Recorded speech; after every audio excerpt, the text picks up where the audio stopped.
لا حول ولا قوة إلا بالله العلي العظيم. بسم الله الرحمن الرحيم. الحمد لله الملك الحق المبين وهو رب العالمين، والصلاة والسلام على سيد المرسلين وخاتم النبيين ورحمة للعالمين وشفيع المذنبين والمخاطب بطه وياسين أبي القاسم محمد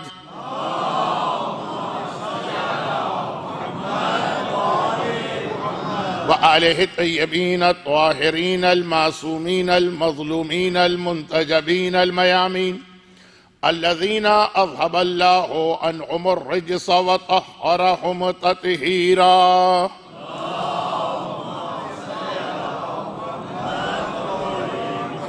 سيما على الإمام المنتظر والحجة الثاني عشر، اللهم عجل له الفرج ولعنة الله على أعدائهم أجمعين. أما بعد، فقد قال الله عز وجل في كتابه المبين وفرقانه المتين وقرآنه المجيد: بسم الله الرحمن الرحيم. ومن آياته أن خلق لكم من أنفسكم أزواجا وقال: والذين آمنوا به وعزروه ونصروه واتبعوا النور. صلوات.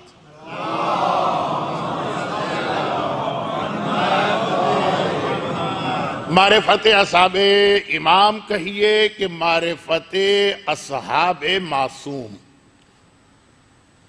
اس کے حوالے سے کل رات کی گفتگو میں یہ یاد دہانی کرائی گئی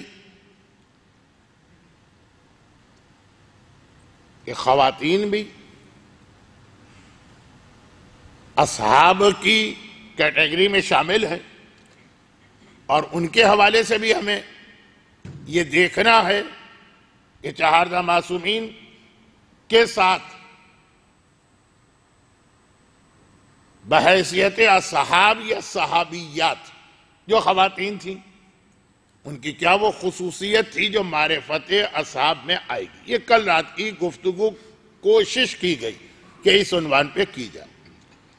آج میں نے قرآن کریم کی ایک نہیں دو آیتوں کی تلاوت کی. ایک تو وہی آیت جو کل تلاوت ہو چکی ہے، اور دوسری آیت خواتین کے اصحاب امام میں شامل ہونے کے حوالے سے.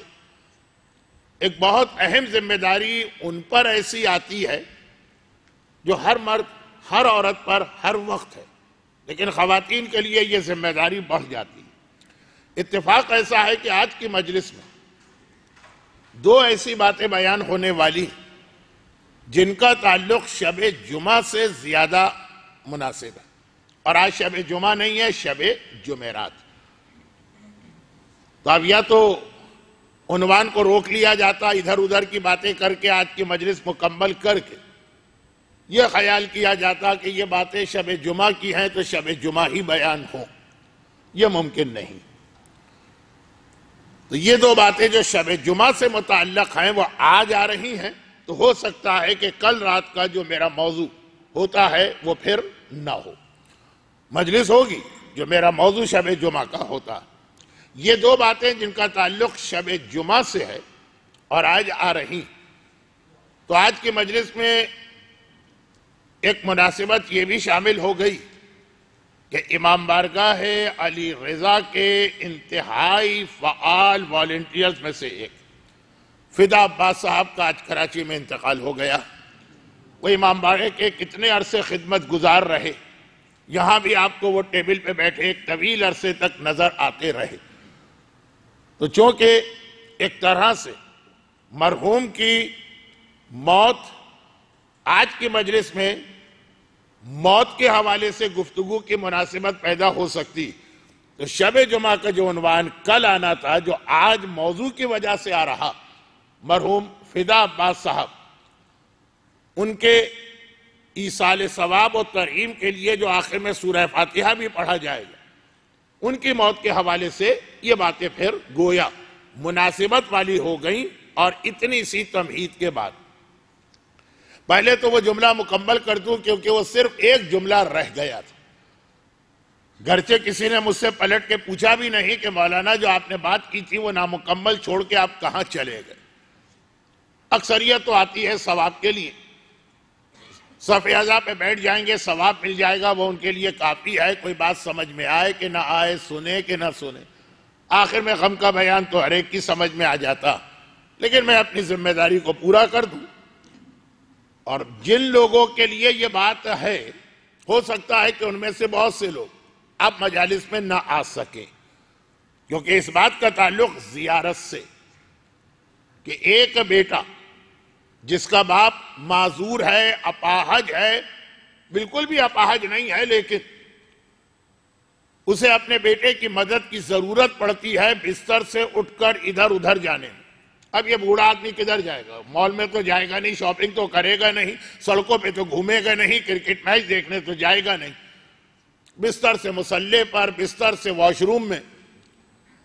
اور بیٹا کربلا کے بہت قریب بھی رہتا، تڑپ تڑپ کے رہ جاتا ہے کہ ہر شب جمعہ دنیا بھر کے انسانوں میں سے جنہیں سعادت ملتی ہے وہ تو آتے ہی ہیں، لیکن آسمان کے ملائکہ آ رہے، اللہ کے 1,24,000 نمائندے جو انبیاء کی شکل میں ہیں وہ آ رہے، خود ائمہ طاہرین آ رہے، اور میں کربلا سے اتنا قریب ہونے کے باوجود زیارت کے لیے نہیں جا پا رہا ہوں۔ تو آخر اس نے باپ کو اس بات پہ راضی کر لیا کہ میں 7 کے 7 دن آپ کی خدمت کروں گا، 6 کی 6 راتیں آپ کی خدمت کروں گا، ایک رات، وہ بھی رات کا اتنا ایسا حصہ جس میں بظاہر کسی کام کی ضرورت نہیں۔ عشاء کے بعد کھانا وانا کھلا دیا، واش روم لے گئے، لٹا دیا، فجر تک واپس آ جاؤں گا۔ اور باپ زیارت کے حوالے سے نہ بھی نہیں بول سکتا، چنانچہ اس نے اجازت دے دی۔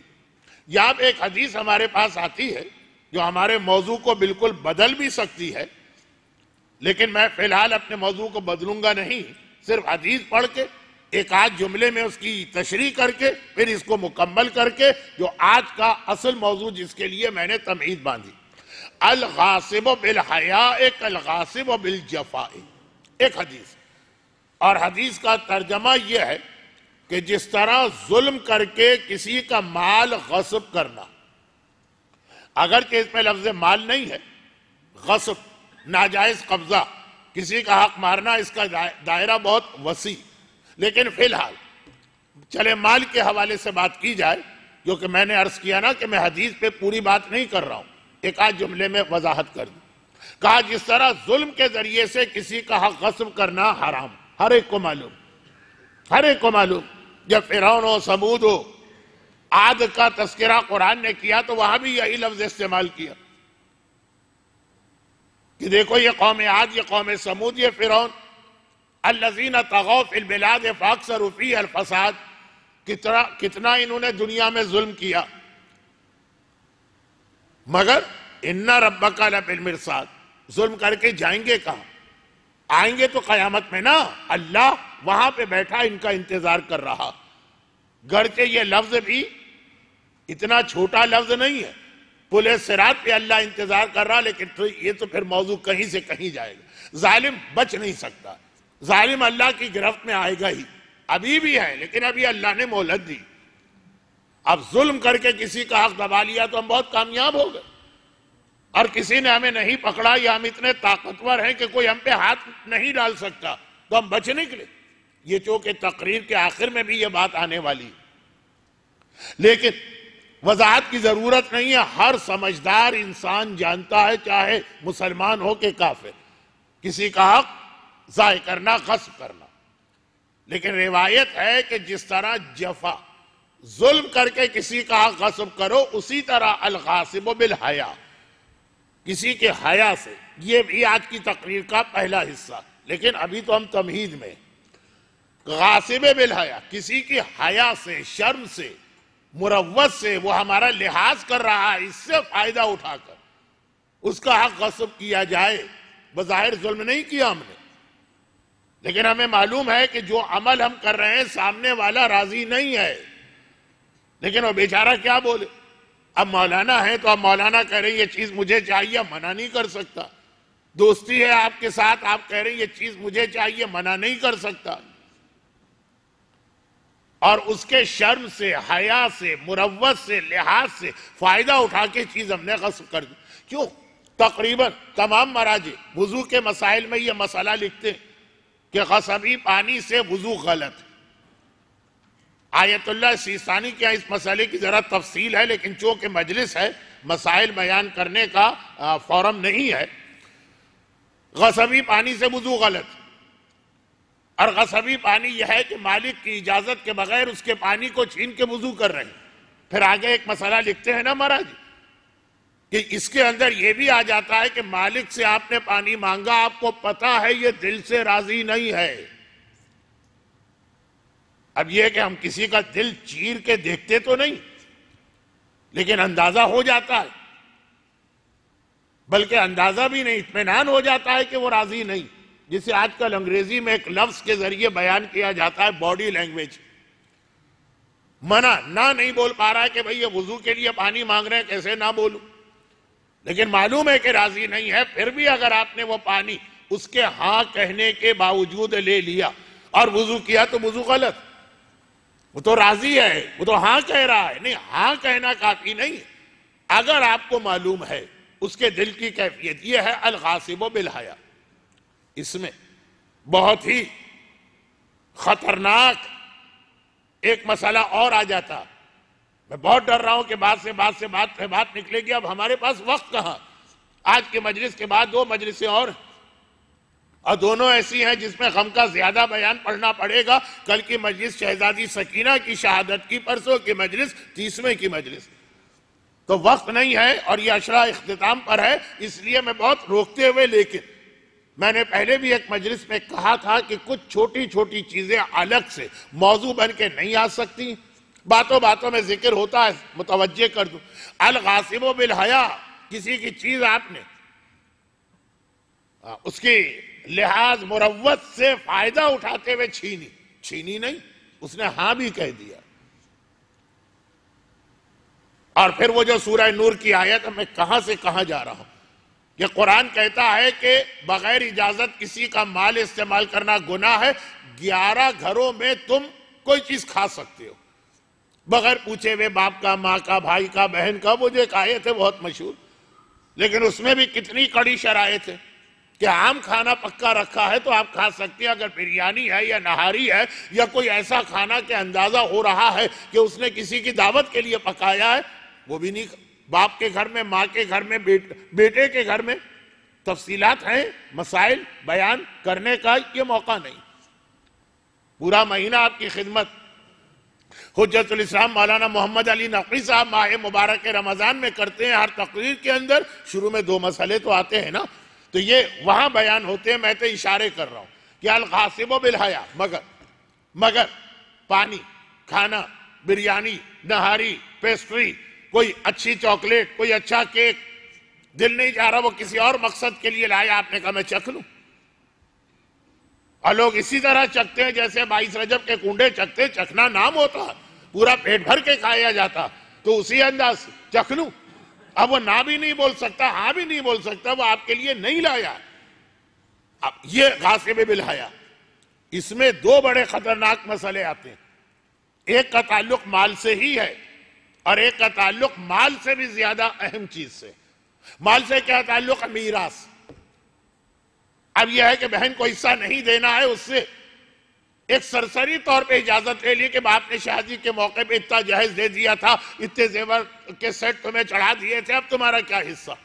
میں مثال بھی پوری نہیں بنا رہا کہ کہیں وقت آج بھی میرے ہاتھ سے پھسل کے نہ نکل جائے. بہرحال بہنوں کا حصہ معاف کرا دیا جاتا ہے. الغاصب بالحیا، وہ شرم و حیا سے فائدہ اٹھا کے کہ باپ مر گیا ہے، باپ کی میت پڑی ہے، یہ کبھی عورتوں کا مہر، لیکن بات سے بات نکال کے میں کہاں جاؤں گا، آخر واپس تو آنا ہے نا موضوع پر. یہ ہے روایت میں کہ ظلم کر کے تلوار لے کے کھڑے ہو گئے، کوڑا لے کے کھڑے ہو گئے، دینا پڑے گی یہ چیز. جس طرح وہ ہر آدمی سمجھتا ہے غلط ہے، اس طرح غاصب بالحیا. تو یہ خاص طور پہ بہنوں کا حصہ دینے میں ہمارے پاکستان میں تو یہ بہت زیادہ سلسلہ چلتا ہے کہ ان کے لحاظ و مروت سے فائدہ اٹھا کے ان کا حصہ معاف کرا لی. میں نے کہا کہ ایک چیز تو اس سے بھی خطرناک ہے، اگرچہ میں نہیں چاہتا کہ ہمارے معاشرے میں میرے کسی غلط یا نامکمل جملے کی وجہ سے مزید خرابیاں پیدا ہوں، لیکن جو بالکل ٹھیک فقہی بات ہے وہ تو کہنا پڑے گی۔ اور وہ مال سے بھی زیادہ اہم کیا چیز ہے؟ عزت و آبرو، آراز۔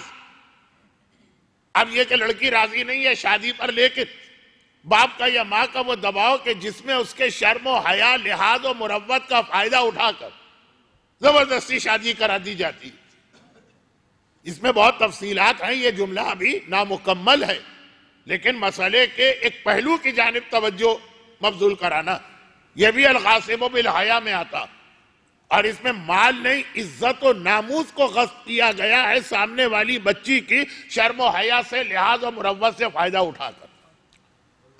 پھر باقی آگے تو مسئلے ہیں کہ بعد میں اگر وہ راضی ہو جائے تو نکاح فضولی بھی ہو سکتا ہے، وہ ساری بحث یہاں پہ نہیں چھیڑ رہا ہوں۔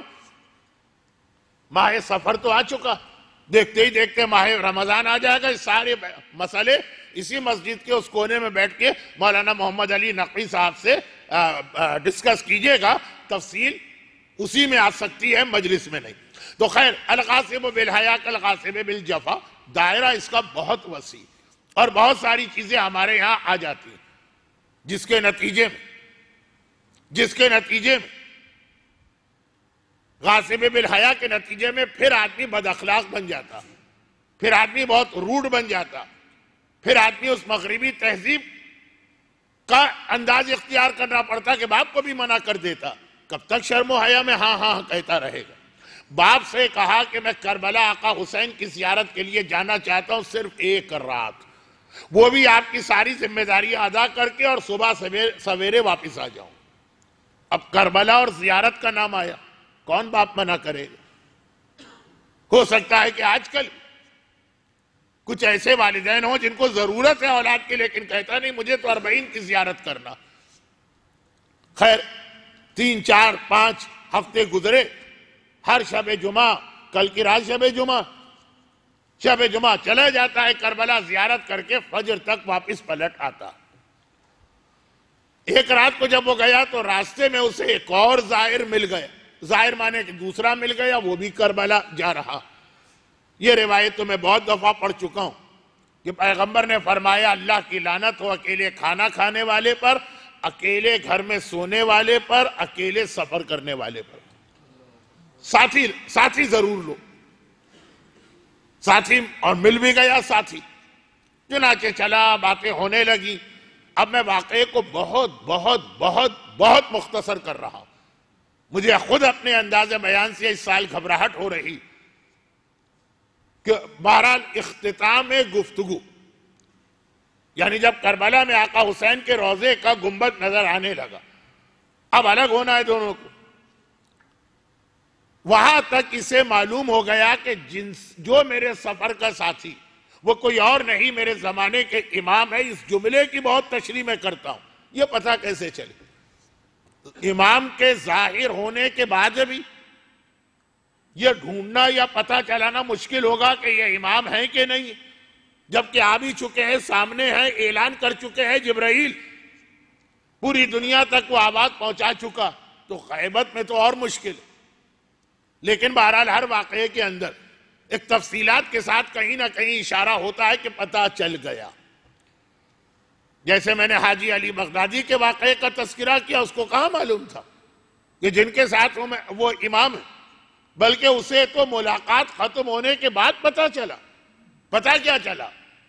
نشانیاں تھیں، لیکن گفتگو کے دوران ذہن نہیں گیا کہ میں نے ان سے پوچھا کہ میں کربلا کے فلاں مرجع کو خمس دے کے آ رہا ہوں، یہ صحیح ہے کہ نہیں؟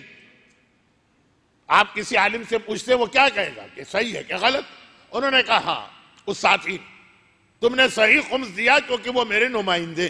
اب ذہن گیا ہی نہیں کہ جو آغا سیستانی کو یا ایک مرجع کو اپنا نمائندہ کہہ رہا، ان کا نمائندہ نہیں کہ آغا سیستانی کا نمائندہ، کہا ہاں ہاں وہ میرا نمائندہ، یہ کون ہوگا؟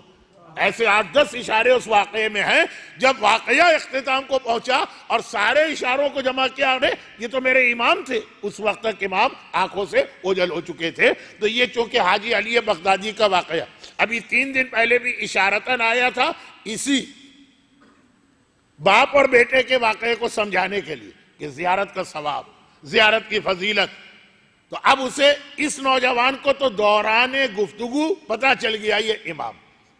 2 مرحلے ہوتے، ملاقات ہوتے ہی پتہ چل جائے، درمیان میں پتہ چلے، آخر میں پتہ چلے، یا جیسے ہی وہ آنکھوں سے غائب ہوئے۔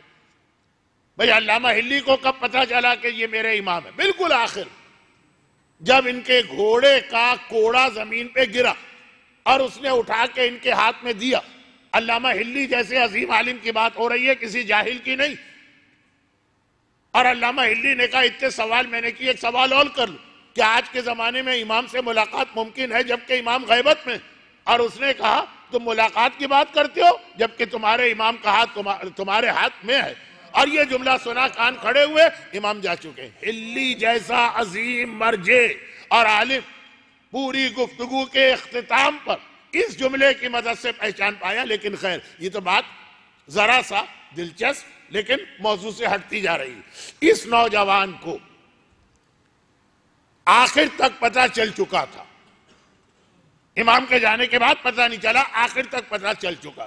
اب سامنے کربلا، آقا حسین کا روضہ نظر آ رہا، وقت کی کمی، فجر سے پہلے بوڑھے باپ کی خدمت کے لیے پہنچنا، اور اب پتہ چلا کہ جن سے میری ملاقات ہے یہ امام، اور وہ بھی تیاری کر رہے ہیں الگ جانے۔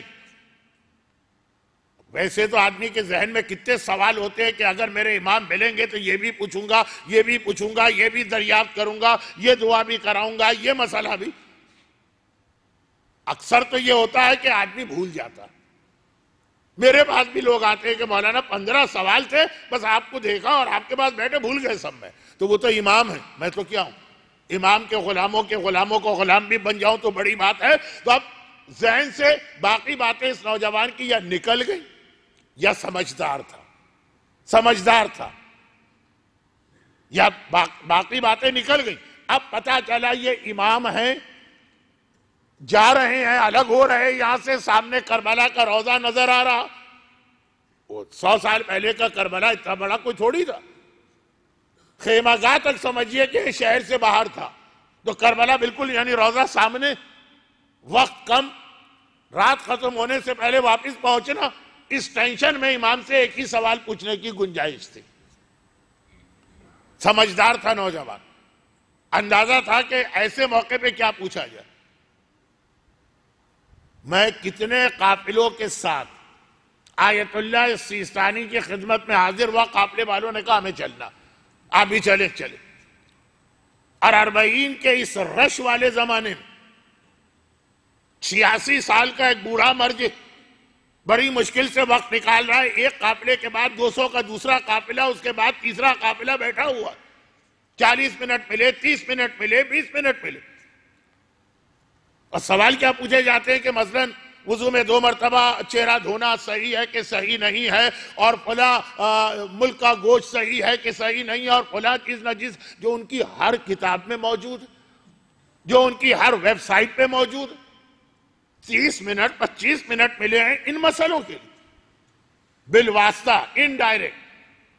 کئی مرتبہ یہ شکایت آئی کہ یہ جو انڈیا اور پاکستان کا اوریجن رکھنے والے ظاہرین آتے ہیں، یعنی یہ کیا سمجھ کے آتے ہیں؟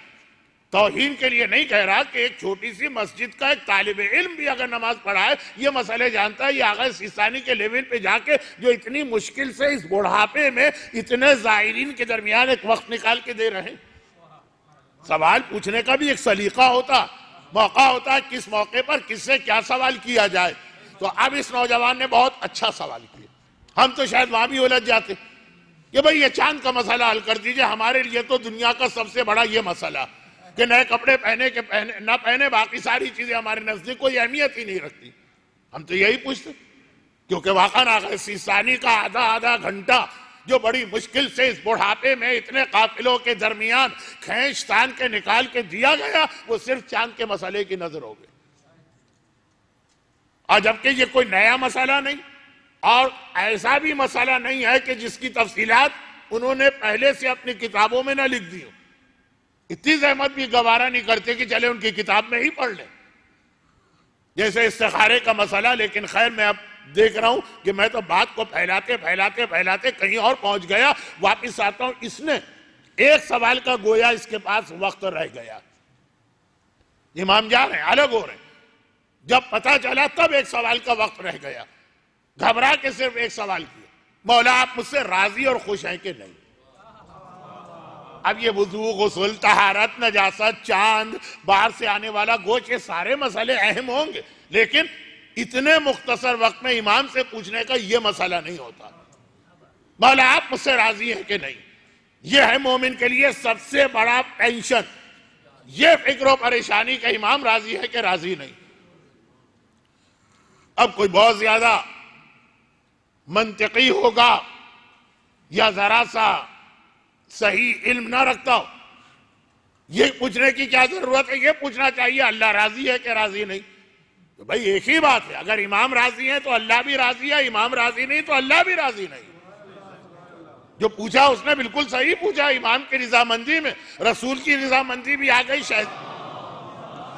شہزادی کی رضامندی بھی آ گئی، اللہ کی رضامندی بھی آ گئی، اور امام ناراض ہے تو رسول بھی ناراض ہے، شہزادی بھی ناراض ہے، اللہ بھی ناراض ہے۔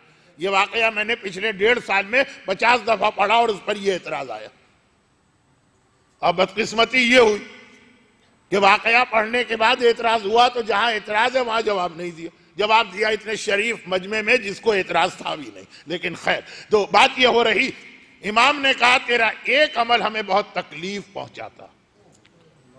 دیکھیں لفظ ناراض الگ چیز ہے اور تکلیف پہنچانا الگ چیز، دکھ، تکلیف، یہ ناراضگی سے ہٹ کے ایک چیز ہے اور زیادہ خطرناک چیز ہے، لیکن اب سمجھانے کی ضرورت نہیں۔ تڑپ گیا یہ نوجوان، میرا امام مجھ سے یہ کہہ دے کہ تیرا ایک عمل مجھے تکلیف پہنچاتا ہے، مولا وہ کیا عمل؟ کہا یہ جو تو ہر شب جمعہ میرے دادا کے روضے کی زیارت کو آتا۔ اب یہ حالات ایسے ہیں کہ میں اس جملے کو اپنے انداز میں واضح نہیں کر سکتا، امام فرما رہے ہیں، کوئی دشمن اہل بیت نہیں کہہ رہا، متوکل نہیں کہہ رہا کہ تم آتے ہو تو ہمیں تکلیف پہنچتی ہے، امام فرما رہے ہیں جو خود حسین، جن کی رگوں میں حسین کا خون ہے، جن کا گوشت حسین کا خون ہے، جو کربلا میں کل رات شب جمعہ 1,24,000 انبیاء کا استقبال کریں گے، یہ میرے دادا کے زائر، جو کل رات کو 13 معصومین کا استقبال کریں گے، یا 12 معصوم آقا حسین تو وہاں ہے کہ یہ ظاہر ہیں، وہ کہہ رہے ہیں کہ تیری زیارت یہ مجھے تکلیف پہنچاتی۔ تڑپ گیا مولا، زیارت، آپ کے جد کی زیارت، ہر آدمی تو خوش ہوتا، کوئی آ کر آپ سے کہہ دے، مجھ سے کہہ دے کہ مولانا میں گیا تھا فلاں قبرستان میں، آپ کے باپ کی قبر نظر آئی، ایک فاتحہ میں نے پڑھی، خوش ہوتا ہے کہ اس کا مجھ سے بظاہر کوئی خونی رشتہ نہیں ہے، اور یہ اتنا میرے باپ کا خیال کر کے آ گیا۔ اور یہاں امام کہا کہ ہاں، جب تو یہاں زیارت کو آتا ہے تیرا باپ وہاں اکیلا رہ جاتا، اور اسے جو تکلیف ہوتی، بھائی واش روم یا بیت الخلا جانا رات کے 12 بجے ضرورت ہو سکتی ہے، یا تو وہ سردی میں بوڑھا باپ بڑھاپے کے اندر اپنے آپ پہ کنٹرول کرتے ہوئے تیرا انتظار کرے، یہ آسان نہیں ہوتا ہے سردی کے اندر اس طرح سے اس حاجت کو روکنا ایک بوڑھے آدمی کے لیے، اور یا گرتا پڑتا ٹھوکرے کھاتا زمین پہ گھسٹتا ہوا جائے، کیوں؟ میرا بیٹا زیارت کے لیے گیا ہوا، وہ کچھ نہیں بولتا ہے کیونکہ مسئلہ زیارت کا، مسئلہ آقا حسین کا، لیکن امام فرما رہے تیرا یہ عمل تکلیف پہنچا رہا، زیارت بند کر دے، باپ کی خدمت کر، یا یہ کہ کوئی انتظام کر لے۔ اب یہ ساری تفصیلات تو واقعے کے اندر نہیں آتی۔ زیارت جملہ یہ تھا کہ بہترین عمل، اور کچھ لوگوں کے لیے یہ تکلیف دہ اور بدترین عمل بن جاتا اگر اپنی یہ ذمہ داریاں ادا نہ کی۔ باپ اور ماں کی خدمت زیارت معصوم سے کم نہیں ہے، اور اگر آپ کے محتاج ہیں وہ تو زیارت پر بھی اس کو ترجیح دی جائے گی۔ کئی چیزیں ایسی ہے کہ خود آقا حسین راضی نہیں کہ یہ بیٹا میرے پاس اس حالت میں آئے، لیکن یہ تو پھر اگر کبھی اس موضوع پہ پورا اشرا پڑھا کہ زیارت، فضائل، ثواب، آداب، طریقہ، رکاوٹ والی چیزیں، یہ 8-10 موضوعات ہیں جو ایک اشرے میں بڑے آرام سے آ سکتے ہیں، تو مزید تشریح ہوگی. تو بات یہ ہو رہی، یہ بات کہاں مکمل ہوئی؟ جا کے یہاں پہ کہ اچھی چیز کبھی بری چیز بن جاتی ہے، بری چیز کبھی اچھی چیز بن جاتی ہے. اور اسی میں آخری بات جو مجھے پہنچانا تھا، میں نے علم کی بات کی ابو جہل کے حوالے سے، میں نے استخارے اور استشارے کی بات کی، اور میں نے وہ 3 چیزیں بزدلی، کنجوسی، بد اخلاقی کی بات کی، اور میں نے مستحبات و مکروہات کی بات کی، اور میں نے زیارت کی بات کی، اور میں نے اطاعت والدین کی بات کی. تو اب آخری بات، ان میں سے ہر بات پوری ایک تقریر بن سکتی تھی. آخری بات، عورت صحابیہ، یعنی عورت بہترین چیز بھی ہے. عورت، بلکہ سب سے پہلے بات کہاں سے شروع ہوئی تھی؟ بچہ بھول گیا ہوگا، لقمان کا زبان پکانا. اور عورت، اللہ کے رسول کی حدیث، یا رسول اللہ آپ تو معراج کے اتنے حالات بتا رہے ہیں، اور آپ نے کہا کہ آخر میں نے جنت کا بھی دورہ کیا، جہنم کو بھی باہر سے دیکھا. کیونکہ یہ الفاظ لوگ بھی بعض اوقات اعتراض کر کے ہمیں سنبھل کے چلنا سکھا دیتے. میں نے اس سے پہلے جملہ پڑھا، جنت کا بھی دورہ کیا، جہنم کا بھی دورہ کیا. اچھا، رسول اللہ کو بھی جہنم میں پہنچا دیا. یہ تو ان سے بھی ایک قدم آگے نکلے. جو خالی اللہ کا پیر جہنم میں پہنچاتے تھے تو پورے رسول اللہ جہنم میں چلے گئے. خیر، تو اسی لیے میں نے کہا باہر سے دورہ کیا جاتا ہے نا، اخبارات میں خبر ہوتی ہے فلاں حکمران نے سیلاب زدہ علاقے کا فضائی دورہ کیا، ہیلی کاپٹر میں بیٹھے ہیں، دور بھی ہیں، دیکھ بھی رہے ہیں. اب آپ کہیں گے مولانا ہمارا ٹائم، ان مومنین کو دعا دیجئے کہ جو پوری تقریر بھول کے ایک لفظ کو پکڑ لیتے ہیں. خیر، تو اب خلاصہ یہ کہ پیغمبر سے پوچھا گیا، یا رسول اللہ، جہنم میں جو آپ گئے، جہنم کے 2 حصے ہیں، ہر ایک کو معلوم ہونا چاہیے. ایک اصلی جہنم ہے، وہ ہمیشہ رہے گی. ایک ٹیمپریری جہنم، وہ ایک چھوٹا سا جیسے لیبر کیمپ وغیرہ ہوتا ہے نا، کہ کچھ عرصے کے لیے جب کام ختم ہوگا وہ توڑ دی جائے گی، وہ جہنم. یہ شب جمعہ والی باتیں آج کچھ آ رہی ہیں نا. اور یہ ہے صاحبان ایمان کے لیے. صاحب ایمان اس جہنم میں تو جائے گا ہی نہیں کہ خالدین فیہا، ہمیشہ اس میں رہے. یہ اس سے ملا ہوا ایک چھوٹا سا کیمپ بنایا گیا ہے عارضی طور پر. تو یا رسول اللہ، اس میں آپ کو اکثریت کس کی نظر آئی؟ زیادہ کون تھے؟ پیغمبر نے کہا عورتیں. یا رسول اللہ، عورتیں؟ میں بہت اپنے آپ پہ کنٹرول کر کے روایتیں مختصر کر رہا ہوں. کیا اس وقت میں خود اپنا امتحان دے رہا ہوں؟ ورنہ میں اتنے مشہور اہم روایتیں اتنی شارٹ کرنے کا عادی نہیں. یا رسول اللہ، یہ عورتوں کی اکثریت جہنم میں کیوں گئی؟ پیغمبر نے کہا 2 وجوہات سے. نمبر 1، زبان. لقمان کا زبان کا واقعہ شروع ہوا، ساری مثالیں دیتے ہوئے گھوم کے ہم عورت کی زبان پہ آ گئے. لقمان کی زبان سے عورت کی زبان تک. کہ یہ زبان اچھی عورتوں کے سارے اعمال کو ضائع کرنے کا سبب بن جاتی ہے. مردوں کی بھی زبان کم نہیں ہے آج کل. نہیں مولانا ہم تو زبان کھولتے ہی نہیں. ارے بھائی زبان نہیں کھولتے، لیکن واٹس ایپ پہ جو آپ کے جملے ہیں، جو ای میل پہ آپ کے جملے ہیں، جو فیس بک پہ آپ کے جملے، تو یہ دو گے نا قسم کھائے گا آج تک تو میں نے اپنی زبان سے کسی کی برائی نہیں کی.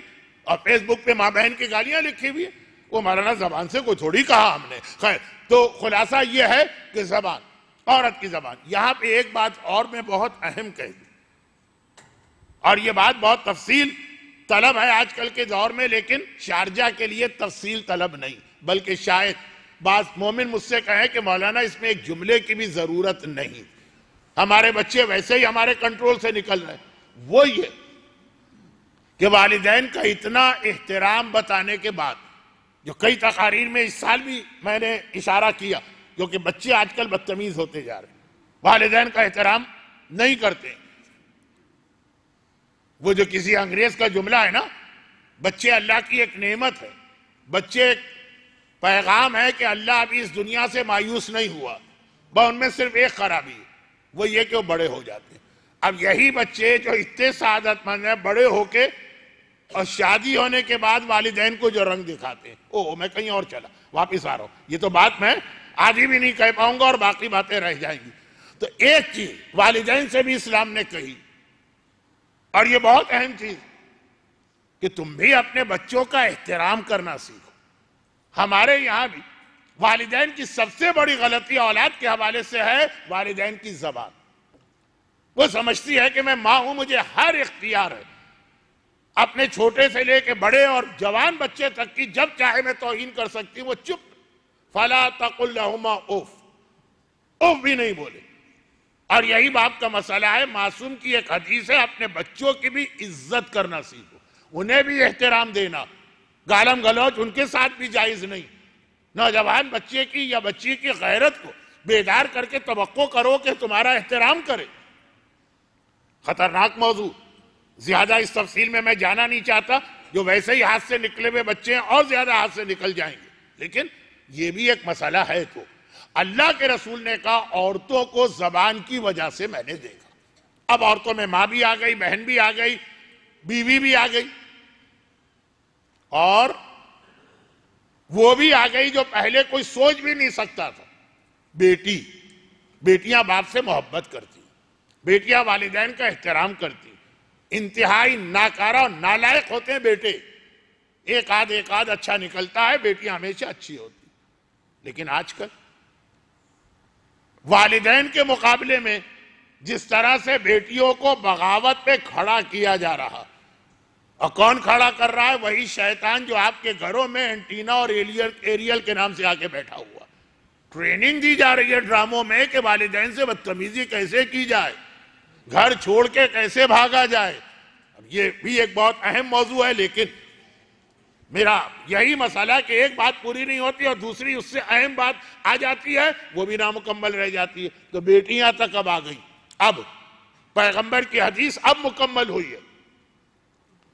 ماں وہ تو بچوں کے ساتھ بدزبانی کرنا اپنا ماں ہونے کا حق سمجھتی ہے، اور پھر بیوی، اور پھر بیٹیاں.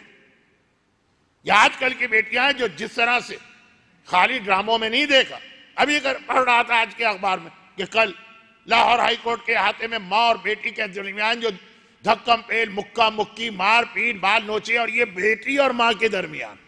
اور ایسے کئی واقعات ہیں. ایک نہیں ہے کہ اب ہم کہیں کہ ملین میں ایک واقعہ پیش آیا، اس کو مثال نہیں بنا سکتے، بڑھتا جا رہا. تو خیر خلاصہ یہ پیغمبر نے کہا زبان عورت کی زبان ہے جو اسے جہنم میں لے کے جائے گی. ورنہ عورتیں مردوں کے مقابلے میں زیادہ دیدار و متقی ہوتی. اصحاب امام میں بھی ہمیں معرفت اصحاب امام میں یاد رکھیے عورتوں کو پہچاننا بھی ہمیں ایک تفصیل نظر آتی ہے. اور عورت کا جو سب سے اہم کام یہ سن لیجیے. اب یہ کہ آج تو مکمل نہیں ہو پائے گا، لیکن یہ اہم کام سنانے سے پہلے ایک بہت مشہور حدیث میں بھی پڑھتا رہتا ہوں، علماء بھی پڑھتے ہیں جب موت کے حوالے سے مجلس ہوتی، اور خاص طور پر جو پچھلی شب جمعہ کو موت کے حوالے سے تقریر ہوئی تھی. موت کے کئی سٹیجز ہیں نا. منازل الآخرہ، آخرت کی منزلیں ہیں.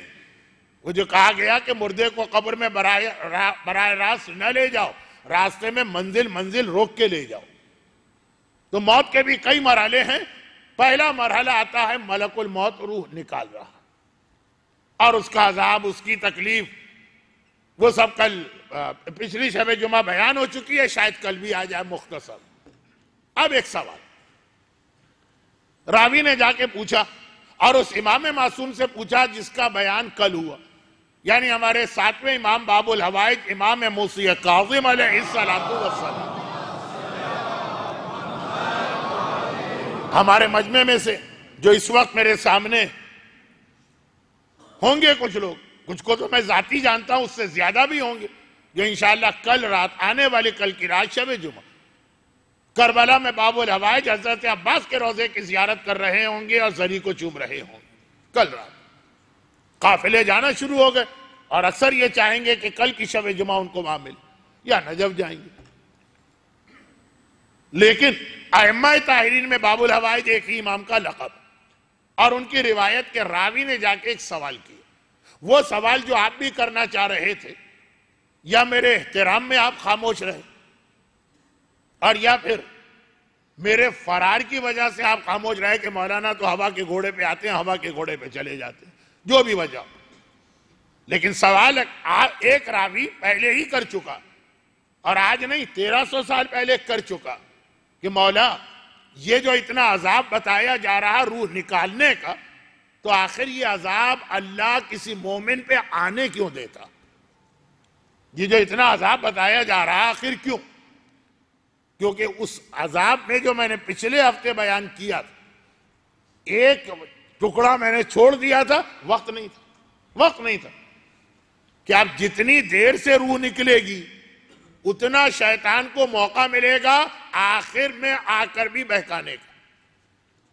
بھئی آپ نے دیکھا ہے نا کہ کرکٹ میں یا فٹ بال میں یا ہاکی میں کوئی ٹیم ہار رہی ہو تو جیسے جیسے آخری اوور آتے ہیں یا جیسے جیسے آخری منٹ آتے ہیں، ہارنے والی ٹیم پورا زور لگا دیتی ہے کہ وہ جو 1 گول کا خسارہ ہے یا بھی 15 رن باقی ہیں 1 اوور کے اندر، پورا زور لگا دی۔ وہی ٹیم ایک دم سے ایک نئی جان آ جاتی ہے کہ یہ آخری مرحلہ شاید اس کے اندر ہم جیت جائیں۔ کیسا وہ T20 کے فائنل میں ویسٹ انڈیز نے آخری میچ میں کتنے 4 چھکے کھلاڑی نے لگا دی کہ 5۔ یہ معلومات میں میرا بھروسہ نہیں کیا کرے، غلط بھی ہو سکتی ہیں، لیکن یہ آخری مرحلے، اردو میں ایک محاورہ ہے کہ شمع بجھنے سے پہلے بھڑکتی۔ شیطان کہتا ہے 70 سال اس مومن کے پیچھے لگا رہا، یہ میرے ہاتھ نہیں آیا، یہ آخری لمحہ آج بھی ہو سکتا ہے میرے ہاتھ آ جائے، پورا زور لگائے تو، لیکن اس کے لیے اس کو وقت چاہیے۔ اب اگر مومن کی روح 1 سیکنڈ میں نکل جائے، شیطان کو تو وقت ہی نہیں ملے گا، وہ ہاتھ ملتا ہی رہ جائے گا۔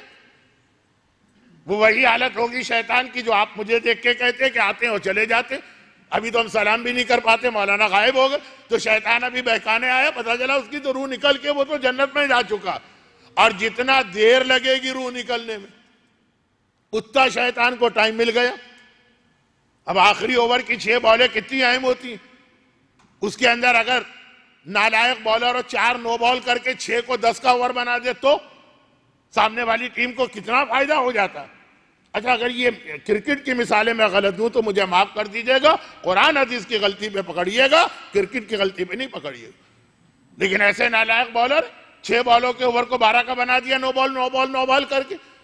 اب یہ مومن مر رہا، شیطان بہکانے آ رہا، اگر 1 سیکنڈ میں اس کی روح نکل جائے شیطان تو ہاتھ ملتا رہ جائے گا، اور اگر اس کی روح نکلنے میں 2 گھنٹے لگ گئے تو اچھی طرح سے شیطان کو موقع ملے گا، اس طرح سے بھی بہکاؤ، اس طرح سے بھی بہکاؤ، ہر طریقہ اختیار کر لو، وقت ہے۔ تو ناخن سے گھٹنے اور گھٹنے سے ران اور ران سے پیٹ اور پیٹ سے سینہ اور سینے سے گردن اور گردن سے آنکھیں، دیر ہو رہی ہے نا روح نکلنے میں۔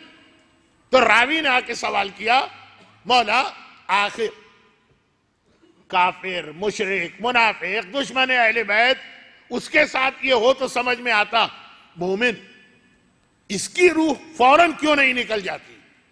امام نے اس زمانے کی مثال دی جو یہ بچے نہیں سمجھیں۔ اس میں اگر کراچی کے کچھ بچے ہیں تو ان کے والدین ان کو دھوبی گھاٹ لے جا کے ایک دن دکھا دیں تو شاید سمجھ میں آئے گا۔ پہلے زمانے میں خالی دھوبی گھاٹ ہی ہوتے تھے، یہ واشنگ مشین، یہ لانڈری، یہ سب اچھا وقت تو ہے نہیں، میں اور ضائع کر رہا ہوں۔ تو اب امام نے مثال دی جو ہر آدمی اپنی آنکھوں سے روز دیکھتا۔ امام نے کہا تو نے دیکھا ہے نا کہ جو دھوبی دریا میں یا نہر کے کنارے کھڑے ہو کے کپڑے دھوتے ہیں، اب وہ کپڑے دھونے کے بعد اس کو سکھانا بھی ضروری، تو کس طرح سکھاتے ہیں؟ کہا وہ دریا کے کنارے ہی وہیں پہ وہ کپڑے انہوں نے سکھانا شروع کر دی۔ آج بھی آپ جائیے گوگل کے اوپر دھوبی گھاٹ ٹائپ کریں تو ایک تو سنگاپور کا ریلوے اسٹیشن آئے گا، پھر یہ مناظر آئیں گے آپ کے سامنے۔ تو اب یہ کپڑے بہت پھیلا رہا، دریا کے کنارے گھاس ہے، گھاس پہ پھیلا دی، گھاس ختم ہو گئی تو پھر جھاڑیاں شروع ہوئی۔ صحرائی علاقے میں جھاڑیوں میں ہمیشہ کانٹے ہوں گے۔ اب میں یہاں بوٹنی نہیں شروع کرنا چاہتا، ورنہ اس کی بھی عقلی وجہ ہے، یہ نظام قدرت۔ کانٹے دار جھاڑیاں ہوتی ہیں تاکہ پانی کم سے کم ضائع ہو اس پودے کا، خیر اب اسے کپڑے تو سکھانے ہی، 25 کپڑے پھیلا دیے، گھاس ختم ہو گئے، جھاڑیاں شروع ہوئی، 15-20 کپڑے اس پہ ڈال دی کہ اور کون سا یہاں چھوڑنا، بس سوکھیں گے اس کے بعد اٹھا لوں گا۔ اچانک اطلاع ملی کہ آندھی چل رہی ہے، بڑی تیز ہوائیں آ رہی، گرد باز، سائیکلون، پتہ نہیں ٹورنیڈو، کون سے لفظ آج کل استعمال ہوتے ہیں۔ اب وہ گھبرا گئے، کپڑے تو سارے اڑ جائیں گے، آدمی اڑ جاتا ہے، وہ کیا کرے گا؟ وہ سارے کپڑے سمیٹے گا۔ ایسے وقت میں جب آندھی سر پہ آن پہنچی، اس وقت طریقہ کیا ہوتا ہے؟ طریقہ اس وقت کوئی کوئی احتیاط کے ساتھ چیزیں جمع کرنے کا نہیں ہوتا ہے. اس وقت ہوتا ہے کہ بس جلدی جلدی ہاتھ مارو، جتنا ہاتھ میں آ جائے وہی غنیمت. گھر میں آگ لگ جائے تب بھی آدمی یہی کرتا، یہ نہیں کرتا ہے کہ آگ لگی جلتے ہوئے کمرے میں گئے ایک چیز اٹھائی. ہاں اس کی ویلیو تو بنتی ہے 200 درہم، اب پرانی ہے تو 100 درہم ہو گئی، اس کو رکھ دو. اچھا چلو وہ چیز اٹھاؤ. اتنی دیر میں تم خود سر سے پیر تک جل بھن کے راکھ ہو جاؤ گے. جو ہاتھ میں آیا اٹھا کے پھینکا، جو ہاتھ میں آیا اٹھا کے پھینکا، جو ہاتھ میں آیا. یہی طریقہ ہوتا. یہ بہت بڑے اعتراض کا جواب. یہ علامہ مجلسی نے بہار میں اتنی ضعیف حدیثیں کیوں لکھ دی؟ حالات دیکھے تھے حدیثوں کو کس طرح جلایا جا رہا تھا. علامہ کو کیا معلوم تھا کہ میری زندگی کتنی؟ نہیں معلوم تھا نا. جتنا وقت ملا جو بھی حدیث ہے اسے لے لو، جمع کر لو. یہ بعد میں دیکھتے پھریں گے کہ اس میں معتبر کون سی ہے، ضعیف کون سی ہے، جھوٹی کون سی ہے. ایسا نہ ہو ایک ایک حدیث کی ریسرچ میں پتا چلے کہ زندگی ختم ہو گئی، 15 ہی حدیثیں جمع کر سکے. تو یہ ایک اعتراض ہوتا ہے کہ علامہ مجلسی جیسے عالم کی کتاب میں ضعیف حدیث کیوں آ گئی. بات کہاں سے کہاں پہنچ گئی؟ دھوبی سے.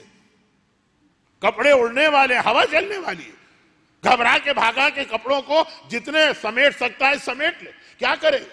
قریب جائے گا، ایک کپڑا اٹھائے گا، بڑے آرام کے ساتھ اسے طے کرے گا، 4 تہے بنائے گا، کریز کا خیال کرے گا، ہر چیز کا کونے میں اطمینان سے رکھے گا. اب آگے بڑھا، دوسرا کپڑا اٹھایا، اس کو ارے ہوا اتنی دیر میں آندھی آئے گی، سارے کپڑے اڑ جائیں گے.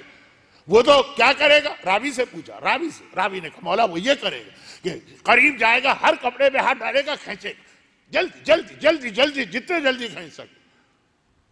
کینیڈا میں نے یہی حدیث پڑھی کہ مولانا ایسا لگ رہا ہے جوانی میں آپ نے دھوبی گھاٹ پہ کام کیا تھا، آپ تو بڑے اسٹائل کے ساتھ بتا رہے ہیں. خیر، تو یہ لاجیکل چیزیں، فطری چیزیں. کپڑے جمع کی. امام نے کہا ٹھیک کہا تم نے، یہی کرے گا دھوبی. لیکن اب جو کپڑے وہ جلدی جمع کر رہا، سارے کپڑے ایک ساتھ ایک طریقے سے آئیں گے؟ کہا نہیں. جو گھاس کے کپڑے ہیں وہ صرف ہاتھ لگا کے کھینچے گا، پورا کپڑا آ گیا. جو کانٹوں دار جھاڑی کا کپڑا ہے وہ کھینچے گا تو جگہ جگہ سے پھٹے گا، وہ آرام سے آئے گا بھی نہیں ہاتھ میں. کانٹے ہیں نا، کانٹے ہیں، وہ کپڑے کو روکیں گے، یہ کھینچے گا، کانٹے روکیں گے، یہ اور طاقت بڑھائے گا، کانٹے اور روکیں گے، پھٹ جائے گا کپڑا، پھر اس کے ہاتھ میں آئے گا. کہا یہی مسئلہ. جو مومن دنیا میں اس طرح رہتا ہے جیسے گھاس کا کپڑا ہے دنیا میں، ترک دنیا نہیں کی ہے. راہبوں کی طرح جنگل میں جا کے نہیں بیٹھے، دنیا میں دل نہیں لگایا. ادھر ملک الموت آ کے روح پکڑے گا، پوری روح سمٹ کے 1 سیکنڈ میں ملک الموت کے پاس آ جائے گی. اور جو دنیا میں اٹکا ہوا ہے، دنیا میں رہ رہا ہے لیکن اٹک کے رہ رہا، کانٹوں دار جھاڑی پر ہے، اس کا دل دولت میں بھی لگا، اس کا دل اولاد میں بھی لگا، اس کا دل جائیداد میں بھی لگا، اس کا دل اور دنیا کے حلال چیزوں میں بھی لگا ہے، حرام نہیں، حلال. جب ملک الموت کھینچے گا اس کی روح کو، اس کی روح نکلے گی تھوڑی، پھر رک جائے گی. ارے ابھی تو بیٹے کا سوچنا ہے. روح کھینچے گا، روح پھسلے گی، پھر رک جائے گی. یہ کانٹے انسان کی خواہشات ہیں، دنیا کا دل لگانا ہے. تو امام نے کہا یہ روح اللہ کی وجہ سے دیر سے نہیں نکل رہی ہے، یہ اس کی غلطی ہے. اپنے آپ کو دنیا میں اتنا پھنسا لیا کہ ملک الموت، اس کو تو روح لے جانا، اس کی تو ڈیوٹی، وہ تو کھینچتا چلا جائے گا. روح ٹکڑے ٹکڑے ہوگی، روح جو ہے کپڑے کی طرح پھٹے گی، اس کو اذیت کا سامنا کرنا پڑے گا. تو دنیا میں رہو، دنیا چھوڑو نہیں، مگر اس طرح رہو جیسے کپڑا گھاس پہ رہتا ہے کہ ہو دنیا میں دل نہ لگاؤ. بس یہ جو مثال امام نے موت کے لیے بیان کی. اور مرحوم فدا عباس امام بارگاہ علی رضا کے ایک بہت ہی پرانے خدمت گزار، وہاں بھی خدمت، یہاں بھی خدمت کر رہے. آج چونکہ ان کا انتقال ہو گیا، اس اعتبار سے مجلس میں نے ان کے حوالے سے نہیں پڑھی، یہ میرا موضوع چل رہا. اب آپ کہیں گے مولانا اس میں آپ کے موضوع کی کوئی چیز نظر تو نہیں آئی اس آخری روایت میں، اس سے پہلے بھی میں نے کئی روایتیں پڑھی. نہیں، اب وہ دیکھیے، اب یہ مثال جو ہے نا اس کو الٹا کر لیجیے، یہی مثال کو الٹا کر لیجیے تو عورت کی سب سے بڑی ذمہ داری بن جاتی ہے. اور جو یہ ذمہ داری ادا کرے گی وہ اصحاب امام میں شامل. یہ آخری جملہ کہ وہ اصحاب امام میں شامل ہے یہ کل سمجھاؤں گا، اب وقت نہیں. لیکن یہ ذمہ داری عورت کی کیسے بنتی ہے؟ میں نے کہا اسی مثال کو الٹا کر دی. کیا کیسے الٹا کریں؟ دنیا میں رہو تو گھاس کی طرح رہو، جھاڑی کی طرح نہ رہو کہ دنیا کی ہر لذت تمہیں اپنی جانب کھینچ کے پھنسا چکی ہے اپنے اندر. یہ دنیا میں رہو. اور ایمان، آیت میں نے آج کیا تلاوت کی؟ فَالَّذِينَ آمَنُوا بِهِ وَعَزَّرُوهُ وَنَصَرُوهُ، جو لوگ اس رسول پر ایمان لائیں، وہ اصحاب امام کی پہلی شرط، اصحاب رسول کی پہلی شرط ایمان لانا۔ جو آج 8ویں مجلس میں بات صرف شروع ہوئی، اور شروع بھی اس وقت ہوئی ہے جب آخری مجلس 8ویں مجلس کا وقت ختم ہو رہا ہے۔ اب سنیے، اب اس کو الٹا کرتے ہیں۔ ایمان ہر مومن کے پاس، شیطان اول سے آخر تک جو آپ پر محنت کرتا ہے وہ اس لیے نہیں کرتا ہے کہ اس کو آپ کو شراب پلانا، نہیں، گانے سنانا نہیں، معاشرے میں بے پردگی کو فروغ دینا ہے نہیں، بے نمازی بڑھانا ہے نہیں۔ شیطان کا ان چیزوں میں کوئی انٹرسٹ نہیں ہے۔ وہ جو بے نمازی، وہ جو خمس نہ دینے والے، وہ جو دوسروں کا حق غصب کرنے والے، وہ جس کو موقع ملے دوسرے کا مال ہضم کرنے والے، غیبتیں کرنے والے، والدین کی توہین کرنے والے، گانے سننے والے، مس گیدرنگ اٹینڈ کرنے والے، یہ شیطان کا اصل مقصد ہے ہی نہیں۔ شیطان کو اصل دشمنی آپ کے ایمان سے۔ یہ سارے گناہ آدمی کرے اور ایمان سلامت رہے، ایک لمحے کی توبہ اس کی قبول۔ 70 سال گناہ کر کے 70 سیکنڈ کی توبہ قبول ہے، تو اسے اصل انٹرسٹ گناہوں سے نہیں ہے۔ وہ تو ایک راستہ بناتا ہے گھر میں داخل ہونے کا۔ چور کو گھر کے اندر موجود دولت سے غرض ہے، تو وہ جو دیوار سوراخ کر رہا ہے، یہ دیوار کا سوراخ اس کا مسئلہ نہیں ہے، اس کے ذریعے گھر میں داخل ہوگا وہ۔ بہت پرانی مثال میں نے دے دی، لیکن وقت نہیں ہے اور بات بہت جلدی مجھے ایک منزل تک تو پہنچانا ہے، مکمل تو میں بات کرتا ہی نہیں ہوں، لیکن اصل اس کا ہدف آپ کا ایمان۔ اب ایک جملہ میں بہت احتیاط سے کہہ رہا ہوں، سمجھنے والے سمجھ جائیں گے، نہ سمجھنے والوں کے لیے جملہ ہے ہی نہیں، کیونکہ یہ میرے موضوع سے متعلق نہیں۔ چنانچہ جن کا ایمان وہ لوٹ چکا، تو اس کا تو مقصد مل گیا، اصل چیز ایمان۔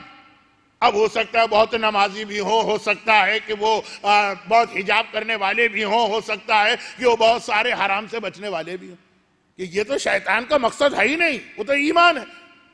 ایمان مل گیا شیطان کو، پھر چھوڑ دے، کرو عبادت تقوی۔ جو بھی راہب تھے اور جو بھی یہودی اور عیسائی پرانے علماء تھے، لیکن بہت سرسری میں نے کہا، اس کی بہت مثالیں بن سکتی ہیں، چھوڑ دیا یہ مومن پر۔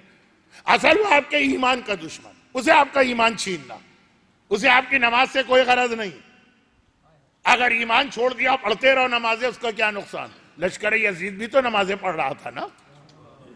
اسے آپ کا ایمان چاہیے، اس کے لیے یہ وہ طریقے، بے نمازی ایک طریقہ۔ اب یہ تو باقی باتیں کل اور پرسوں آئیں۔ یہ وہ جملہ تھا جو میں نے کہا کہ شب جمعہ کے 2 موضوعات، ایک تو ابھی روح نکلنے کا مسئلہ، وہ تو چلیں آج ہو گئے، ایک ہے دعائے عدیلہ، وہ ایمان کھینچتا ہے، آپ ایمان بچاتے ہیں، یہ بھی شب جمعہ کا موضوع ہے، لیکن آج شروع ہو رہا ہے اور اتفاق سے اتنا وقت گزر گیا کہ یقیناً اب کل تک بات جائے گی۔ بہت مختصر آخری جملے۔ کل و پرسوں جو کہ میں نے عرض کیا نا کہ ماتم بھی زیادہ کرنے کا دل چاہے گا، ماتمی حضرات کو بھی زیادہ موقع ملنا چاہیے، تو جو میرا بیان تفصیلی ہے وہ بس آج کی حد تک۔ اچھا، اب خلاصہ یہ ہے کہ ایمان، اب ایمان اس کو چھیننا، آپ کا ایمان کھینچنا، ایمان کو اس طرح سے اپنے آپ کے اندر اور اپنے گھر کے اندر رکھو جیسے کانٹوں دار جھاڑی پہ رکھا جاتا ہے، کہ شیطان کھینچ رہا ہے، روح کون کھینچ رہا ہے؟ ملک الموت۔ تو وہاں اپنی روح کو دنیا میں ایسے رکھو جیسے گھاس پہ رکھتے ہو، ایسے نہ رکھو جیسے کانٹوں دار جھاڑی پہ رکھتے ہو۔ اور ایمان کون کھینچ رہا ہے؟ شیطان۔ تو وہاں پہ اپنے ایمان کو اس طرح نہ رکھو جیسے گھاس پہ کپڑا ہے کہ ادھر اس نے ہاتھ ڈال کے کھینچا، پورا ایمان چلا گیا۔ وہاں پہ کانٹوں دار جھاڑی کی طرح سے اپنے گھر میں وہ چیزیں رکھو کہ شیطان ایمان کھینچ رہا ہے اور تمہارا گھر جو ہے وہ ایمان کو روک رہا ہے، مقابلہ جاری ہے، ایمان جانے کو تیار نہیں ہے، ایمان ہاتھ سے نکلنے کو تیار نہیں ہے۔ وہی مثال روح والی الٹی کر لیجئے تو مومن کی پوری زندگی کا خلاصہ بنے گا۔ ہر وقت شیطان آپ کا ایمان کھینچے گا، اور آپ کو اپنے گھر میں ایسے انتظام رکھنا۔ گھر کے یہ کانٹوں دار جھاڑی کی مثال میں نے غلط دی ہے، لیکن چونکہ یعنی اس میں ذرا ہے کہ وہ ایمان نقصان ہو رہا ہے، پھٹ رہا ہے، تو چونکہ وقت نہیں ہے اور بات سمجھانے کے لیے ایمان روکنے والی چیز تمہارے گھر میں ایک نہیں اتنی ساری چیزیں ہوں جو ایمان کو روک رہی ہوں کہ شیطان کھینچنا شروع کرے۔ دیکھیں، جیسے جیسے علاقے کے حالات خراب ہوتے ہیں، کراچی مجھے یاد ہے، میرا بچپنا، رضویہ سوسائٹی میں رہتا تھا، گولی مار بالکل برابر ملا ہوا تھا، مجھے یاد نہیں، اور ایک دن کی بات نہیں کر رہا ہوں، 10-12 سال، کہ کبھی بھی دن تو دن رات کو بھی ہمارے گھر کا دروازہ بند ہوا، اور دروازہ کیا تھا، ایک ہلکا سا پاپڑ کی طرح سے کباڑ لگا، ایک مہینے ہمارے یہاں بحث ہوتی تھی، ارے خدا کا قیامت قریب آ گئی ہے، کیوں کیا ہوا؟ کہا کل وہ صحن میں لوٹا رکھا تھا، کوئی لوٹا چورا کے لے گیا، ایک 4 آنے کا لوٹا یا 2 آنے کا لوٹا چوری ہو گیا ایسے گھر سے جس کا دروازہ بھی کھلا ہوا، تو قیامت قریب نظر آنے لگی تھی اس زمانے کے لوگوں، اور آج 10 آپ کے راستے میں رکاوٹیں ہوں گی تب آپ اپنے بھائی کے یا بیٹے کے گھر میں جا سکیں، یا بھی کیمرے لگے ہیں وہاں بھی دروازے بند ہیں، اوپر سے وہ دروازہ کھولے گا اس کے گھر میں جائیے تو آگے گرل کا دروازہ ہوگا، اس کے پیچھے ایک مضبوط دروازہ ہوگا، اس کے اندر بھی لاک لگے ہوئے، جیسے جیسے حالات خراب ہوتے، آپ کے گھر میں ایمان کو بچانے کے لیے، ایمان کو روکنے کے لیے، ایمان نکلنے نہ پائے، اتنی چیزیں ہونی چاہیے کہ شیطان مسلسل کھینچ رہا ہے اور آپ اس کو روک رہے ہیں، لیکن اب آپ کے پاس اتنا وقت اس لیے نہیں ہے کہ آپ پر اللہ نے روزی کمانے کی ذمہ داری واجب کی ہے، یہ ذمہ داری عورت پہ ہے کہ تو گھر میں بیٹھی ہے، اپنے گھر میں ہر لمحے یہ خیال رکھنا، پھر عرض کر دوں کہ شیطان کا مقصد سمجھیے آپ کی نمازوں سے شیطان کو چڑ نہیں، آپ کے روزوں سے شیطان کو دشمنی نہیں، آپ ایمان چھوڑ کے نماز روزہ کیجئے، شیطان کبھی بھی آپ کو نہیں بہکائے، اور رکھو روزہ، ایمان، اور اس کو روکنے والی چیز کا نام عورت۔ اب باقی جو ہے یہ بہت اہم منزل پہ بات آ گئی، بشرطیہ کہ عورت خود ٹھیک، اور اگر عورت ہی شیطان کی ایجنٹ بن گئی، کراچی میں مثالیں میں کراچی کی دے رہا ہوں، ہو سکتا ہے اس میں سے بھی کچھ مثالیں مجھے اس طرح نہیں دینی چاہیے، کراچی میں بینک کی وہ ڈکیتیاں بہت کامیاب ہوتی ہیں جس میں بینک کا کوئی آدمی ملا ہوا ہوتا، کروڑوں کی نہیں اب اربوں کی بات ہوتی، تو اگر عورت خود ہی شیطان کی ایجنٹ بن گئی اور شیطان کی نمائندگی کر رہی ہے تو اس کا کام کتنا آسان ہو گیا، جسے ایمان کو روکنا تھا اپنے نہیں پورے گھر کے، قو یا ایھا الذین آمنوا قوا انفسکم واہلیکم، اے ایمان والوں اپنے اور اپنے اہل و عیال کے ایمان کو بچانا، یہ گھر، اور یہاں پہ گھر کی ملکہ عورت کو صرف اس لیے نہیں کہا گیا کہ وہ بے حجاب گھر سے نکلنا چاہے، آپ کہیں ملکہ کا آرڈر آ گیا، آرڈر آف دا کوئن، چلے جاؤ، کیا میں بول سکتا ہوں؟ اس نے کہا کہ اپنی ماں کو نکال باہر پھینکو، میں نہیں رہ سکتی تیری ماں کے ساتھ اس گھر میں، نکالو اسے، آپ نے کہا آرڈر آ گیا ہے، کوئن کا آرڈر، وہ تو ماننا ہی پڑے گا، اس لیے ملکہ نہیں کہا، اس لیے ملکہ کہا ہے کہ اس کو اپنے پورے گھرانے کے ایمان کو بچانا، اور عورت کا یہ رول اتنا اہم، معرفت اصحاب امام۔ اب بالکل آخری 2 سٹیجز ہیں، ایک جملہ ابھی سے کہہ دوں، کل جو شہادت کی رات ہے، کل کی رات یہاں شہادت حضرت سکینہ کی مجلس ہوگی، شہادت کی جو رات ہے، جس کی شہادت ہے عورتوں کی کیٹیگری میں وہ آتا ہے جہاد، وہ جہاد عورتوں کی، تو ہماری مجلس کا رخ وہیں جا رہا، شہزادی سکینہ کا جہاد اور ان کے ساتھ خاندان کی ساری عورتوں کا زندان میں بیٹھ کے رونا، یہ عورت کا جہاد ہے، لیکن آج جو جملہ آخری ہے وہ یہ، آخری جملہ مصائب سے پہلے کا وہ یہ کہ جس نے عورت کی اس اہمیت کو کم سمجھا، اہمیت نہیں دی، جیسے ہمارے ہاں بہت سارے مرد ہیں انہیں پتہ ہی نہیں عورت کا رول کتنا اہم ہے اور اس کی اصل ذمہ داری کیا ہے، ارے مردوں کو چھوڑیں، خود عورتوں کو نہیں پتا کہ اللہ نے ہمیں کس ڈیوٹی کے اوپر رکھا، جب بھی آپ کسی ادارے میں جوائن کرتے ہیں، آپ کو نوکری دی جاتی ہے، جوائن آپ کرتے ہیں تو بتایا جاتا ہے تمہاری ذمہ داری کیا ہے، تمہیں یہ کام کرنا ہے، یہ نہیں کرنا، عورت کو بھی پوچھنا ہے اللہ سے کہ مجھے کیا ڈیوٹی دے کے اس دنیا میں بھیجا گیا، عورتوں کو بھی نہیں پتا اور مردوں کو بھی، جس کے نتیجے بعض لوگ عورتوں کو بہت کمزور سمجھتے ہیں اس حوالے سے، اور پھر وہ ایسی منہ کی کھاتے ہیں کہ یزید کی طرح سے ان کا نام داخل دشنام ہو جاتا ہے۔ یزید کی سب سے بڑی حماقت یہی تھی، اس نے سوچا کہ عباس میرے لیے خطرہ ہے، عباس کا کوئی مقابلہ، کوئی طریقہ سوچنا ہے عباس کو روکنے کا، اس نے سوچا حسین میرے لیے خطرہ ہے، حسین کو روکنے کا کوئی طریقہ سوچو۔ اس نے سوچا بنی ہاشم کے جوان میرے لیے مسئلہ ہے، ان کو کیسے روکا جائے۔ اس نے سوچا کہ یہ جو اصحاب امام مرد آ رہے ہیں مختلف شہروں سے، آقا حسین کا خط بصرہ بھی گیا، آقا حسین کا خط مثلا کوفہ بھی گیا، انہیں روکو۔ وہ جو ساری ناکہ بندی راستے میں ہوئی وہ انہی مردوں کو روکنے کے لیے، اور جو 30,000 سے 3 لاکھ کا لشکر، 30,000 کی روایت زیادہ معتبر، کربلا میں بھیجا گیا، وہ کس کے لیے بھیجا گیا؟ وہ زینب کے لیے نہیں بھیجا گیا، وہ جوانان بنی ہاشم کے لیے بھیجا گیا، وہ اصحاب امام کا مقابلہ کرنے کے لیے بھیجا گیا۔ تو یزید کی بھی ساری توجہ کس پر ہے؟ مردوں پر۔ یہ میرے لیے خطرہ، ان کا مقابلہ کیسے کریں؟ عورتوں کو تو اس نے کوئی مسئلہ سمجھا ہی نہیں،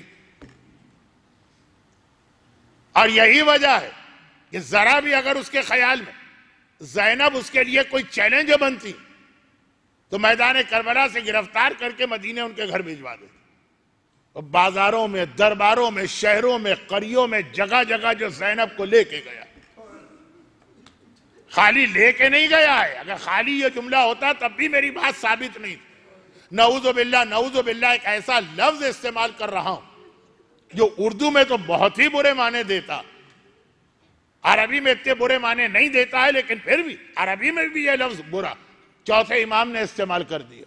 اقاد و ذلیلہ، ہمیں ذلیل کر کے لے جایا جا رہا، خالی لے نہیں جایا جا رہا۔ کیوں ذلیل کر کے لے جایا جا رہا؟ کیوں؟ کیونکہ یزید کے خیال میں یہ تو کمزور عورتیں، یہ میرا کیا بگاڑ سکتی، جتنا بھی ان پہ ظلم کرو۔ وہ یہی سمجھ رہا ہے کہ میرا کوئی نقصان ہی نہیں ہے۔ اور جتنی بڑی شکست یزیدیت کو شام میں ہوئی وہ تو کربلا میں بھی نہیں ہوئی۔ تو جس نے بھی عورت کے اس رول کو کم سمجھا، چاہے وہ خود عورتیں کیوں نہ ہوں، اس نے یزیدیت کی سنت پہ عمل کیا، اور اس کا انجام بھی وہی ہوگا جو یزیدیت کا انجام ہوا۔ میں نے یہ نہیں کہا وہ یزید ہے، میں نے کہا اس کا انجام بھی وہی ہوگا۔ یہ حسین کی فوج کا ایک ایک بچہ، حسین کی فوج کی ایک ایک بچی، حسین کی فوج کی ایک ایک خاتون اپنی جگہ اتنا مکمل جہاد کر رہی، اور جیسا کہ ہم میں سے ہر ایک جملہ کہتا ہے اسے مکمل کر دو نا۔ جملہ یہ کہا جاتا ہے کربلا میں آقا حسین اسلام و ایمان بچانے گئے تھے، اسلام کو بچانے گئے تھے نا، ایمان اسلام کا ہی حصہ۔ تو کوفہ و شام میں بھی زینب اسی کام کے لیے گئی تھی۔ جو عورت کا رول میں نے بتایا، کل آپ کے گھر کی عورتوں کی بات شروع ہوگی، میرے گھر کی عورتوں کی بات، آج حسین کے گھر کی عورتیں۔ مگر یہ یاد رکھیے کہ یہ جو کربلا کی بیویوں کا رول یا جہاد ہے، خالی کربلا میں اسلام نہیں بچا، اس میں کوفہ و شام بھی شامل کیجیے۔ یہ جو جہاد ہے نا، جس میں خواتین کا حصہ بہت نمایاں، تو خواتین سے آپ کے ذہن میں جو خواتین آ رہی ہیں نا، اس لسٹ کو ذرا سا بڑھا لیجئے گا۔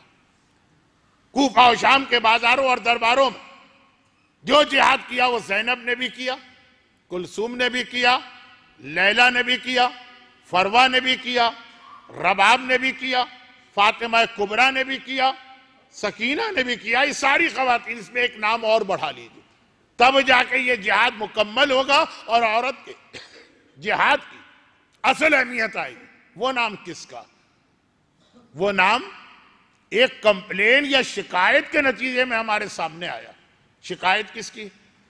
دیکھیے، ظالموں کا ہمیشہ ایک مسئلہ رہا، ہمیشہ ایک مسئلہ رہا، اور وہ یہ کہ اہل بیت پر ظلم کرنے کے لیے وہ دنیا بھر کے وحشی، جنگلی، خونخوار ترین آدمیوں کو ڈھونڈ کے لاتے تھے، مگر جب وہ اہل بیت کی عظمت کو، اہل بیت کی عصمت و طہارت کو اور اہل بیت کی مظلومیت کو دیکھتے تھے تو وہ وحشی درندے، وہ خونخوار ظالم، وہ بدل جاتے تھے اور اہل بیت کا کلمہ پڑھنے لگتے تھے۔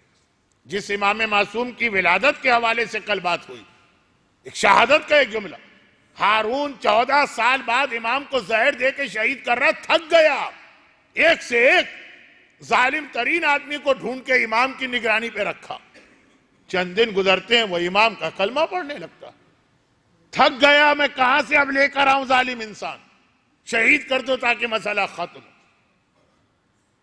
متوکل عباسی نے، ظاہر آج ہے کچھ جو کل وہاں پہنچ چکے ہوں گے، کربلا میں آقا حسین کی قبر پہ بیل چلانا چاہے یا دریائے فرات بہانا چاہا، یہ بعد میں تھا۔ پہلے فوج بھیجی اور ایک سے ایک ظالم و خونخوار حسین کی قبر پہ یہ لوگ پہنچے، قبر کا نام و نشان مٹانا چاہا، اتنے معجزے دے کے ہر ایک حسین کا کلمہ پڑھ رہا۔ تو یہ مستقل آن گوئنگ پروسیس تھا، ظالم سے ظالم آدمی کو ڈھونڈو ان کی قید کے لیے۔ چنانچہ زندان شام جو قید خانہ ہے نا، اس کا زندانی، اس کا نگران، اس کا جیلر، اس کا سپروائزر اس زمانے کے ظالم ترین آدمی کو مقرر کیا، اور وہ ایک سے ایک قیدیوں کو دیکھ چکا تھا، یہ عجیب قیدی اسے نظر آئے۔ ہر حال میں خدا کا شکر ادا کرتے، کھانا نہیں مل رہا تب بھی اللہ کا شکر، بچے پیاس سے بلک رہے ہیں تب بھی اللہ کا شکر، وہاں سے ظلم کا سلسلہ جاری ہے تب بھی نمازیں ان کی چل رہی، تب بھی تلاوت قرآن۔ وہ بھی بدل گیا، اس کے دل میں بھی انگریزی کا ایک لفظ ہے سافٹ کارنر، اہل بیت کے لیے ایک نرم گوشہ سافٹ کارنر پیدا ہو گیا۔ ابھی کلمہ اس نے نہیں پڑھا لیکن بہرحال محبت کرنے لگا۔ ایک دن وہ آتا ہے آقا سجاد کے پاس، کربلا میں جن خواتین نے جو جہاد کیا اس لسٹ میں ایک نام کو بڑھانا ہے آج۔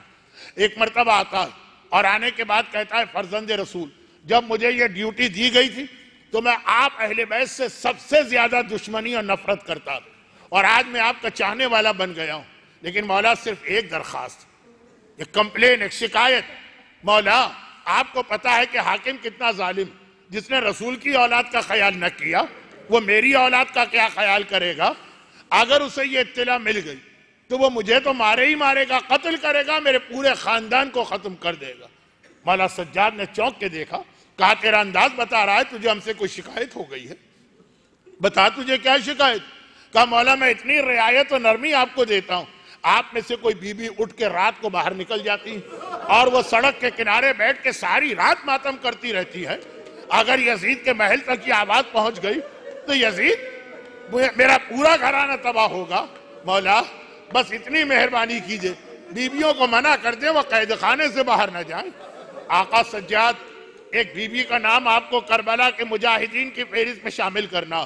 آقا سجاد نے ایک مرتبہ کہا کہ اے جیلر، اے زندانی، اے داروغہ، اتنا بتا دے روزانہ شام کو تو اپنے ہاتھوں سے قید خانے کا دروازہ بند کر کے جاتا ہے، لاک کر کے جاتا ہے، صبح جب آتا ہے اپنے ہاتھوں سے قفل کھولتا، ایسا ہی ہے نا؟ کہا ایسا ہی۔ کہا جب ساری رات یہ قید خانہ بند ہے تو یہ بتا ہم میں سے اگر کوئی باہر جانا بھی چاہے تو کیسے جا سکتا ہے؟ چکرا گیا، کہا فرزند رسول یہ بات تو آپ نے صحیح کہی۔ مولا نے کہا تو تجھے یہ دھوکہ کیسے ہوا کہ ہم میں سے کوئی باہر گیا؟ کہا کہ مولا دو باتیں تھیں، پہلی بات تو یہ کہ ان کا لباس ویسا ہی ہے جیسا اس قید خانے میں ہر بیوی کا لباس، اور لباس سے بڑھ کر ان کے نوحے بھی وہی ہیں، کبھی کہتی ہے ہائے میرا حسین، کبھی کہتی ہے ہائے میرا عباس، کبھی کہتی ہے ہائے میرا اکبر۔ یہی نوحہ تو سارا دن یہاں سنتا ہوں، یہی نوحہ باہر سڑک پہ نظر آتا۔ مولا نے کہا اچھا ایسا کر، ایسا کر، اب وہ بی بی نظر آئے تو مجھے بلا کے لے جانا۔ مولا تو امام ہے نا، جانتے ہیں، لیکن جیسے ہی واپس قید خانے میں آئے، زینب کبریٰ، بھائی کی نصیحت یاد ہے، وصیت، زینب سجاد تیرے حوالے، سجاد کی حفاظت تجھے کرنا۔ گھبرا کے کہا سجاد خیریت تو ہے؟ ظالم یزید کا یہ سپاہی اتنی دیر کیا باتیں کرتا رہا؟ سجاد نے پوری کیفیت بتائی۔ زینب حیران ہو گئی، کہا سجاد بیٹا ارے وہ کون بی بی ہے؟ اب اگر وہ نظر آئے تو اکیلے نہ جانا، مجھے بھی لے جانا۔ وہی رات ہے، آدھی رات کا وقت ہے، ایک بار وہ جیلر دوڑا آیا، کہا فرزند رسول چلے چل کے دیکھ لیں، آج بھی قید خانے کے باہر لبے سڑک وہی بی بی بیٹھی ہیں اور رو رہی ہیں۔ سجاد نے آواز دی پھوپھی اماں آئیے چلیں، آئیے چلیں، دونوں بھتیجے پھوپھی بھتیجے چلے۔ سجاد جانتے ہیں اس لیے ایک جگہ جا کے رک گئے، زندانی کو دور لے کے چلے گئے۔ زینب آگے بڑھی، دیکھا سڑک کے اوپر ایک نقاب پوش معظمہ بیٹھی ہیں، ہائے میرا لال، ہائے میرا اصغر، ہائے میرا عباس، ہائے میرا حسین کہہ کے ماتم کر رہی ہیں۔ زینب آگے بڑھی، ہاتھوں کو جوڑا، کہا بی بی پہلے تو علی کی بیٹی آپ کا شکریہ ادا کرتی ہے، کہ جس لٹے گھر کا کسی نے ماتم نہ کیا، آپ نے میرے لٹے گھر کا ماتم کیا۔ زینب آپ کا شکریہ ادا کرنے آتی ہے۔ اور پھر ذرا یہ بتا دیجئے آپ ہیں کون جو میرے لٹے گھر کا ماتم کر رہی ہیں؟ نقاب کے پیچھے سے آواز آئی، زینب اس گھر کا ماتم میں نہ کروں تو کون کرے گا؟ زینب اور گھبرا گئی، کہا بی بی آپ کی یہ آواز تو جانی پہچانی لگ رہی ہے، اس سے پہلے بھی میں نے سنی ہے، ذرا تعارف کرائیے۔ بی بی نے دیکھا دائیں بائیں کوئی نہیں ہے، رات کا اندھیرا ہے، چہرے سے نقاب کو ہٹایا۔ زینب بیٹی اپنی ماں فاطمہ کو نہیں پہچانتی؟ ارے میں تیری ماں فاطمہ، کربلا سے شام تک ہر منزل پہ تیرے ساتھ۔ اجرکم اللہ۔ ایک سورہ فاتحہ کی التماس ہے مرحوم فدا عباس کے ایصال ثواب اور بلندی درجات کے لیے۔ بسم اللہ الرحمن الرحیم، الحمدللہ رب العالمین الرحمن الرحیم مالک یوم الدین، ایاک نعبد و ایاک نستعین، اہدنا الصراط المستقیم صراط الذین انعمت علیہم غیر المغضوب علیہم ولا الضالین۔ پروردگارا صاحبان ایمان کے اس گریے کا واسطہ غم حسین کے سوا انہیں دنیا اور آخرت کی ہر پریشانی سے محفوظ فرما۔ خدا بندہ جن مرحوم کے لیے ایصال ثواب کیا گیا، امام بارگاہ علی رضا کے اتنے فعال والنٹیئر اور کارکن، ان مرحوم کو خصوصاً اور ہمارے تمام مرحومین کو اعلی علین میں اہل بیت اطہار سے ملحق فرما۔ خدا بندہ میرے مظلوم آقا سید الساجدین کی بیماری کا واسطہ ہمارے تمام بیماروں کو، خصوصاً 3 سال کا کوئی بچہ ہے کینسر ڈائیگنوز ہوا ہے، خدا بندہ ان سب کو شفاء کاملہ عطا فرما۔ خدا بندہ ہم سب کو اس اسلام پر جس کی خاطر اتنی قربانیاں دی گئیں، خود اور اپنی اولاد کو عمل کروانے کی توفیق عطا فرما۔ ظہور امام زمانہ میں تعجیل فرما۔